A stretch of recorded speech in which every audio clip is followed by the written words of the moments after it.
Hello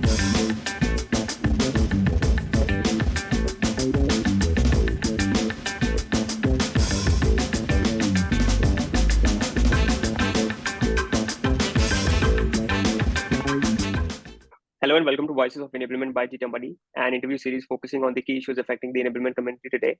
It's a tough market right now. Organizations cutting staff, pausing investments. How do you make a compelling case for the value of enablement is a core question that we're seeking to answer. So our guest today is Kunal Pandya. Kunal is the founder and CEO of Sales Velocity Labs. I've been following Kunal's content for quite a while, and he has a very unique perspective on the ROI-driven enablement. Welcome, Kunal. Pleasure having you on the show. I'd love for you to Thank you, Devanshu.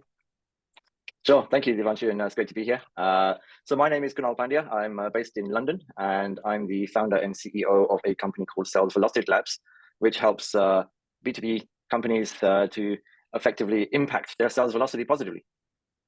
Awesome. As I said, Kunal, I'm really excited to have this conversation. So the very first question, let's get to it. The very first question that I have is, again, it's a very tough market, as we know, for the enablement people. There are a lot of layoffs that keep happening. Enablement is seen as a cost center versus a force multiplier as they can be. So how do you think we can elevate the role of sales enablement in front of C-suite when many of the other support functions are being cut?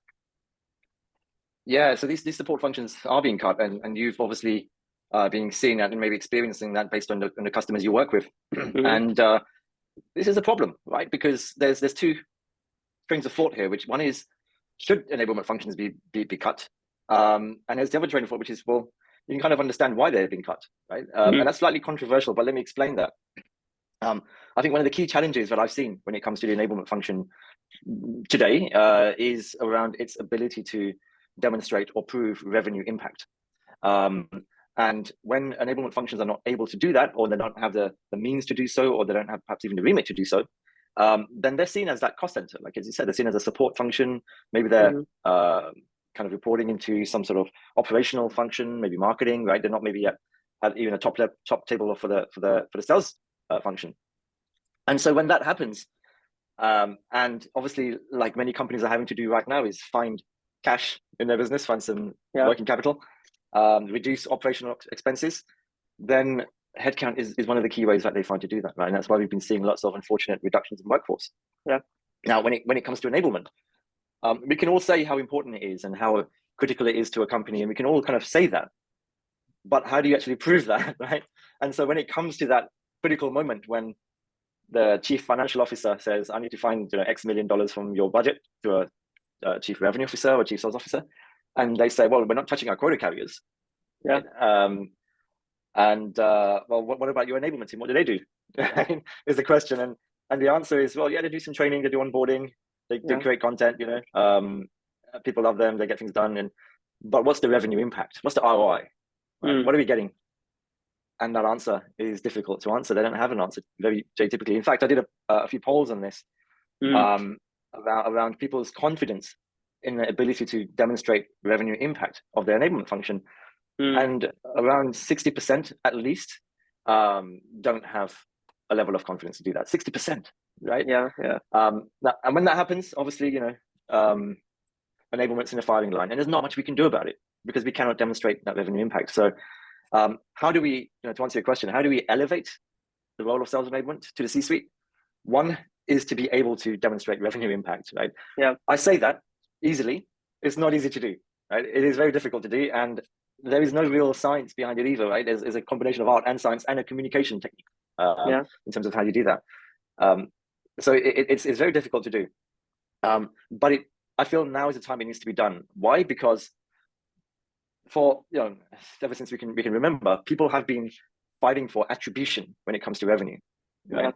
You have marketing fighting for attribution, like it was the lead that we bought in from the event. We have pre-sales saying, I did the killer demo and I ran the pre-sale cycle. We have product saying we delivered that release and that new product and that new feature, and that's what did it. And of course sales, right? And of course sales will always get the credit from attribution perspective, regardless of how much they actually did, right? And I've seen deals where salespeople have done nothing, and it's been the pre-sales person's done everything, right? And they're going to get 100% commission, of course. So this attribution discussion has been happening for a long time, and everyone's fighting for it. And I just feel personally that it's time that enablement were in that conversation as well, right? But it's a difficult conversation to have. So yeah, I think ultimately those are the two things as to how we elevate the role of sales enablement is be able to demonstrate revenue impact, have those conversations at the C-suite level, and be able to speak in the C-suite language when it comes to that, and fight for attribution, right, of some kind. Yeah, Kunal actually is really bringing some heat on this one, and I think attribution has always been a problem. Marketing has been fighting it for last 15 years, and I think now even customer success, they also come in that, hey, we were the one who made the customer happy, and they are the ones who are vouching for us, but we don't get anything. So I think it's an ongoing fight. But one point that you you said was that you talk about the attribution or talk about the revenue impact. So wanted to dig deeper on this one. So how do you think can enablement measure the ROI of their efforts? Like what metrics they should be tracking, in order to elevate their role? Metrics is a enablement discussion which has been had for years now, right? Since even before the birth of enablement as we know it today. Yeah. And it is a difficult one. It's not easy at all. And whatever I say, I can say, but it's difficult to put into practice and execute against it. So I fully understand why it's hard, and I fully understand why it sometimes isn't done in this way. But the way I look at it is, there's certain key metrics, and which are kind of fixed and tangible, and there's certain metrics which are dynamic based on what we're actually doing, right? But I always start with the number one metric, that it doesn't matter which company you are, which industry, what type of company, what you sell, how you sell, what size, which is always going to be number one, which is revenue. Right? Revenue is number one. If I ever hear a definition of enablement which doesn't contain the word revenue impact somewhere, I would say that's not quite it, right? The revenue impact has to be there somewhere. The problem, however, we know that enablement is not directly impacting revenue, not directly, and there's lots of barriers, there's lots of variables and parameters within that which can impact revenue, which has nothing to do with enablement, that's not in our control, right? And not within our span of influence at all. But very typically, I will focus on revenue, and very specifically, it will be the revenue forecast, so the trajectory as to where we are heading, versus where we need to be, and typically there's a gap in between the two. So I'm really focused on that first metric, which is revenue gap. Now, from my perspective, it depends on the kind of industry that you're in and what sort of go-to-market you're doing, but there are 4 factors which impact that revenue gap at a top line. And those 4 factors are essentially the levers of sales velocity, which are the number of opportunities you're creating in your pipeline on a given time period, the average win rate, how many of those opportunities you actually win, your average deal value, so what is the average value of those opportunities that you win, and your average length of sales cycle, so how long does it take you to close those deals. Now those 4 levers on their own are interesting. They're also part of an equation which is known as sales velocity. But the way I always say it is, these numbers, metrics are interesting when you look at them, like, what's my average deal value, what's my win rate, how long does it take us to close? They're interesting numbers, but they don't tell a story. The story comes from the trends of those numbers. So how am I trending when it comes to win rates? How am I trending when it comes to length of sales cycle? And many of the companies that I work with, and chief revenue officers that I talk to who are seeing this and doing this, are typically seeing pipeline is kind of stable-ish right now, very commonly. Rarely is it shooting up like it used to, right? It's kind of stable. Average deal value is slightly going up, mainly because prices are going up. Right? So people are having to obviously increase pricing. That said, win rate is either stable or is in slight decline. And length of sales cycle is shooting up, right? Every time. What that tells me from a trend perspective, and it's like a story perspective, is, look, if we do nothing about these metrics, then sure, you might have a few extra deals in your pipeline, perhaps, or you might have some level of pipeline, but will that pipeline be enough? Your deal value is going up, so of course, that is going to help, but that might also impact your win rate, right? which is in decline, and your length of sales cycle is going up. So if we did nothing, at some point we will hit a barrier in terms of our ability to scale revenue and grow revenue, right? If we do nothing. That revenue will start to decline and peak and start to almost go down, right? If we did nothing. So that kind of justifies why we need to do something, right? And also how badly we need to do it, right? And when are we going to do it? What are we going to do, right? So it starts to answer a lot of questions. Then in terms of key metrics, then we start to look at the factors which influence those 4 levers of sales velocity. So top of funnel, a number of opportunities created, top of funnel metrics around how many outbound messages are we sending? How many phone calls are we making? How many of those actually land, right? Bounce rates, for example. How many of those actually get a response of some kind? of those responses, how many convert into a meeting, let's say, right? If we're doing outbound sales development type work, and how many of those meetings convert into an opportunity, right? Yeah. So those metrics are always kind of going to be there, right? They don't really change that much, and there might be some others, but there's some of the key ones. But there's also some more other pertinent metrics around the sales cycle. So opportunity conversion rates is a very interesting one. So stage by stage in my cycle, what are my conversion rates? Where do things dip? Where do we lose deals? Why do we lose deals? Right? Loss analysis, win-loss analysis. How long does it take for us to go through each stage? Where does it take the longest? Why is that? Right. So there's a lot of metrics there that can help us, and some of those are going to be very similar to most companies.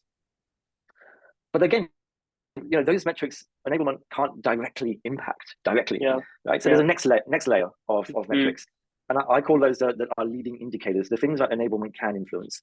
Typically things like competencies, behaviors, processes, engagement, things around tech. Maybe there might be other things, right? But there are things that we can control. Now those competencies, behaviors, all those attributes as a leading indicator is kind of flexible, it's dynamic, right? Because it depends upon what we're actually doing. Right? So I have a great example of a company who needed to solve for their employees, their reps, building business cases. There was a direct correlation to win rate, right? Those people who did good, compelling business cases, their win rate was higher than those who didn't. So we wanted to impact win rate. We wanted to impact stage conversion, right, at that business case stage. So the competency that we focused on was, something around ability to build compelling business cases. It had some attributes in there, had some aspects around value selling, it had some all those kind of things. So if we can measure that as a competency, as a skill, as a behavior, then also measure as a leading indicator, well, how many of our deals over a certain value now have a business case? Right, versus previously. If we can show impact, then that's something that enablement can do, right? Of course, a rep may choose not to do it, right? That's always going to be there. But if we can impact that and influence that, then that's a one way of correlating to revenue impact ultimately, right? Because people are doing more business cases, we see that in the opportunities. Does that have an impact on our conversion across stages? Does that have an impact on win rates? Does that have an impact on revenue? The last kind of metric, it's not really a metric, it's kind of just the last piece in the puzzle, is the enablement program and initiative, right? In this case, it was value selling, right, as a program. So, essentially what I've described there, for anyone who knows it, it's the Simon Sinek's golden circle, which is all around starting with a why, going out to the how, and ending with a what. That's what that is, right? The why is revenue and sales velocity. The how is the conversion rates and the competency, the leading indicators. The what happens to be the the enablement program, whatever it was. I think the problem that many enablers have today is they start with the what, which is, we're going to do some negotiation training. Why? Because that's what we've been asked. Because that's what we've been asked to do. Right? That they may not get into the why part of it. Right? They obviously have to do the how because they're going to try and solve for it. But the why, they don't get there, and that's one of the reasons why things are breaking down, I think. Right? These are some of the key metrics that I focus on. Yeah, so I think that's a lot of takeaways. I think that was a very unique perspective, and as like you said, it's not easy to correlate the efforts directly to the revenue outcome. But a few things that stood out. I think that is where every enablement person can start with, again, asking with why. Because if you don't have alignment on why we are running this program or why we are doing this initiative, if we are just running like blind trainings. The second is to focus on the things that you can control, which is the leading metrics, like the rep adoption. Or I heard somebody say that enablement is not responsible for sales. Enablement is responsible to sales, and they are not going to bring the revenue, but they are responsible for driving those behavioral changes or driving those competency changes. So I think that is where enablement can focus on, like you said, the leading metrics that will obviously lead to the lagging metrics or the four sales velocity outcomes, the North Star that we spoke about. So I think, again, very fresh perspective, hard to achieve, but that is where every enablement practitioner can begin with, or at least aspire. That is how I want my enablement initiatives to be. Yeah, I agree completely. Yeah. Kunal, one thing that everybody speak about is that enablement, it takes a tripod approach to drive a behavioral change. The enablement themselves, the sellers, and the role of frontline sales managers or the leaders. And a lot of enablement people that I've spoken to, they need to do a lot of internal selling to convince the frontline sales manager, because they're always thinking that my rep should be spending more time on selling rather than doing these trainings. So can you talk to us more on how do you get a buy-in from the frontline sales managers? What kind of selling do you have to do, or what kind of metrics do you have to promise to get their buy-in? Yeah. I mean, enablement is partially about sales, right? Because they're selling internally, behavioral shifts, behavioral changes, processes, tech, whatever it is, we're kind of selling internally. So it's an important skill to have, right? But yeah, getting buy-in from key stakeholders, managers, sales leaders, and so on is so important, because if we don't have that, everything is an uphill battle. And then once we've done it, adoption rates, engagement rates, all these kind of things to suffer. And therefore the enablement program will suffer, right? And therefore the credibility and perception of what you're doing will suffer. So I typically kind of, when I'm looking at getting buy-in from sales leaders, one, it is about listening to them, right? We have to listen to what they're saying and what they're asking for, because they're in the field, right? They have the battle scars, they've been dodging the bullets, and they've been seeing what's actually happening. So that information and that knowledge is critical and vital to helping us to understand. We have to, as enablers, show empathy for that as well, right? Because we can, as enablers, we can always go in and say, look, the data is telling me this, so let's just do that, right? But there needs to be some level of context to that, right? There needs to be a level of empathy for what is actually in reality happening and why it may be happening, and that only comes from communicating with your key stakeholders in the business. So whilst I do talk a lot about data and being data driven, yes, but there is certainly a pertinent combination with showing empathy for your frontline managers and reps. Secondly, the data does play a part, right? And of course, it helps to kind of highlight a few things when it comes to what is working, what is not working, right? And why that may be. And sometimes that information is things that your frontline leaders may not have access to. So you can use that to shed a light on behavioral things. And I use kind of sporting analogies in this. And if you're talking about a top class athlete, for example, they run the race. Right? They run like you're saying, Bolt will run 100 meters, but it will be the coach who will analyze exactly what has happened, every stride he took, every step he took, his starting position, his finishing position, all of that. And he'll say, you need to be doing this, you need to be doing that, you need to be doing this a little bit early, you rush this one, whatever it is. And those things only come to light when you've analyzed something. So that level of analysis, not just in terms of data, but also in terms of behavior and competence, can certainly shed a light. But ultimately, we are there to help frontline leaders to hit their goals, right? That's what we need to show them. And the typical questions that I ask around that are, what is that goal? Let's understand that first of all. How are we tracking towards it? What is your plan to achieve that goal? And what is going to stop you from achieving it? Right? Let's understand that. And if we can find ways to combine that with all the other information we have around data points and all of that, and show how you can solve for it, what you can do, that's a really key way to get buy-in. But buy-in is something that absolutely must have. No, I think Kunal, that is where again it takes the collaborative approach. Enablement has all the data which the frontline sales manager might not have. That why my reps are losing deals, or why the deals are taking longer from discovery to properly demo stage. And the frontline sales manager would have the context. That is where you can combine both the intel and again come to an alignment. That why are we doing this? Okay, what is the end goal that we are trying to achieve? And that is where I think the collaboration will become it'll be easier for you to get the buy-in, because they really appreciate if you go to them with a lot of data, which they will not have, because they're just focusing more on the pipeline information. They're not focusing on the why that my reps are not losing the deals. So I think doing a lot of analysis, going to them with a lot of data, that is one way you can get an easy buy-in from the frontline sales managers. Yeah, great. So Kunal, the other question that I have is, we know a lot of companies are not hiring a lot of reps today. So what kind of enablement programs can you run for 10-hour reps? Yeah, so I think one of the reasons why enablement kind of suffered in the last 12 to 18 months was because so many people were focused on onboarding. It's one of the primary aims of enablement. The primary function of enablement is onboarding. And even if you were to ask a sales leader or someone who kind of at C-suite and say, what does your enablement team do? One of the first things they'll say is, they hope to onboard our reps, right? So so suddenly when you're not hiring, the question is being asked, well, what are they doing now? Right? There's no onboarding to do. And that's the problem, right? So we have to broaden our remit. We have to broaden our remit from just training, onboarding, and content creation, right? Those three things. So typically I look at kind of 5 pillars as to what enablement can actually do. And most of those pillars actually are not around onboarding, right? Especially when you're not hiring reps. So my first pillar when it comes to enablement is competency development. Now, competency development is a big topic, right? There's lots of things within that. Onboarding is within that, of course, right? Because that is about developing competence. But there's also aspects around sales performance optimization, right? How do we do what we're doing, but do it better, right? Do it faster, do it more productively, all those kind of things. So of course, understanding competency levels of your existing team understanding what the gaps are between where they are and where they need to be, and figuring out how you actually bridge those gaps is how we can optimize performance, right? Especially at a competency level. So training, of course, is part of that pillar. Coaching is a huge part of it. So establishing a coaching culture within an organization, using things like structured competency frameworks to help managers coach, and coach better and follow up on coaching, most importantly. But also using the data that is captured through competency analysis and assessments to drive enablement strategies, right? So we're not just saying, oh, pricing is a thing for us. Let's train everybody on negotiation training.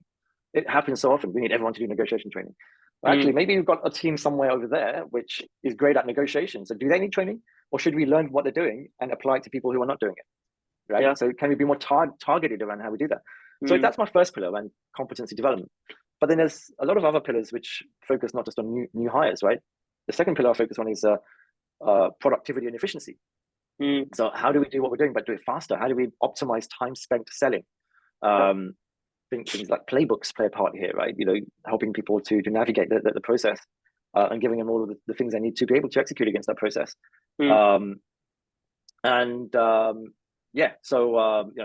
Qualification plays a part here. How do we focus on those opportunities which are absolutely going to make a difference for us, right? Sales process optimization as well. Things like tech stack, automation, content management, all these kind of things play a part in making people more productive and efficient. And it's, of course, just looking at how do salespeople spend their time, right? I think the general statistic out there is something like 30 to 40% maximum of time is spent actually selling. So what's happening for that other 70%? Right, let's find out and let's see how we streamline that. So that's such an important pillar that helps to optimize performance. The third pillar I focus on typically is effectiveness. This is all around things like maybe sales methodologies, right? How do we do things better? Buyer experience and buyer engagement, right? Plays a massive part here. How do we even measure engagement of buyers? And once we measure that, how do we impact it so that it's positively increasing? Differentiation plays a key part here. Depending on industry, ICP, persona, competitive landscape, what do we do different? I would also say best practices play a part here. With sales reps, whatever performance levels they have, they will be doing some great things every day. So how do we capture that? And how do we propagate it across the entire team? And so that's generally kind of effectiveness. And then the fourth pillar I focus on is around alignment. So you have this trifecta of sales, product, marketing. How do we bridge and make sure there's a collaborative environment, like I said, across all three? Because we need to go to market in this most seamless and efficient way. Enablement plays a huge part of going to market, right? At least internally. Campaign management, how do we align on campaigns that we're running between marketing and sales? Buyer's journey, right? That's a joined up process across the entire sales and customer cycle. So there's a ton of things that go into alignment, right? The last pillar I focus on, which is often overlooked, but it's so important when we're not hiring, right? Is I call it sales engagement. So how do we optimize the engagement levels of our sales team? And that's things like, how do we motivate them? How do we inspire them? How do we, kickoffs play a part there, of course, those kind of things and events and things. But what about the experience we're providing to them? Are we giving them a frustration-free environment to work within, where they're not having to do all these things that they don't want to do because it's impacting their ability to sell, right? Based on time, based on complexity, whatever it is. So engagement is important. How do we keep our finger on that pulse? Then there's things like career progression, right? All of this is about retention, right? If you have a sales rep who's delivering say $1 million a year in new deals, and that person leaves, the cost of that is immense, right? Not just in terms of lost revenue, but doing it all again, new hire, the risk of bad hiring, all these kind of things. So, and let's face it, you may not even get the budget to rehire, right? So, so retaining people, so career progression and career paths play a massive aspect here as to how we can help people get to where they need to get to. So those are the kind of 5 pillars that I focus on, which most of which kind of are relevant when we are not hiring, right? Think of it as sales performance optimization of the existing team. So I think one thing, Kunal, that I've realized is again, everything starts with doing a lot of analysis. Like you said, you're not going to run the entire negotiation competency program for everyone. You'll figure out the people who are probably not great at this negotiation competency, and then you release a program for them. And then it'll be easier for you to also measure the outcome of those initiatives that, you can look at. You always look at the deals and, after training, how many opportunities they were able to, convert from negotiation to closure, and, did it take less time? And I think every enablement initiative is always about bringing more revenue. And I think you brought another perspective is for the tenured reps about the retention. If they're already doing, their quota, and how can you help them get to the next point so that they feel okay, besides making the money that they're making, are they learning? Is there in addition to their skill set? So I think that's a very again, maybe overlooked initiative that I think you shared today. Yeah. All right, Kunal, I think that brings us to the end of this conversation. I really enjoyed the conversation, and I'm looking forward to publish this. I'm pretty sure a lot of people would get a lot of value, especially the analogy or the method that you have on how can you focus on the things that you can control, which is the leading metrics, and try to correlate to the sales velocity outcomes. And again, that is where every CRO will care about it, and that is where you can elevate your role. So again, thank you so much for coming on the show, and looking forward to publishing this. Thanks for having me, Devanshu. Appreciate it. All right.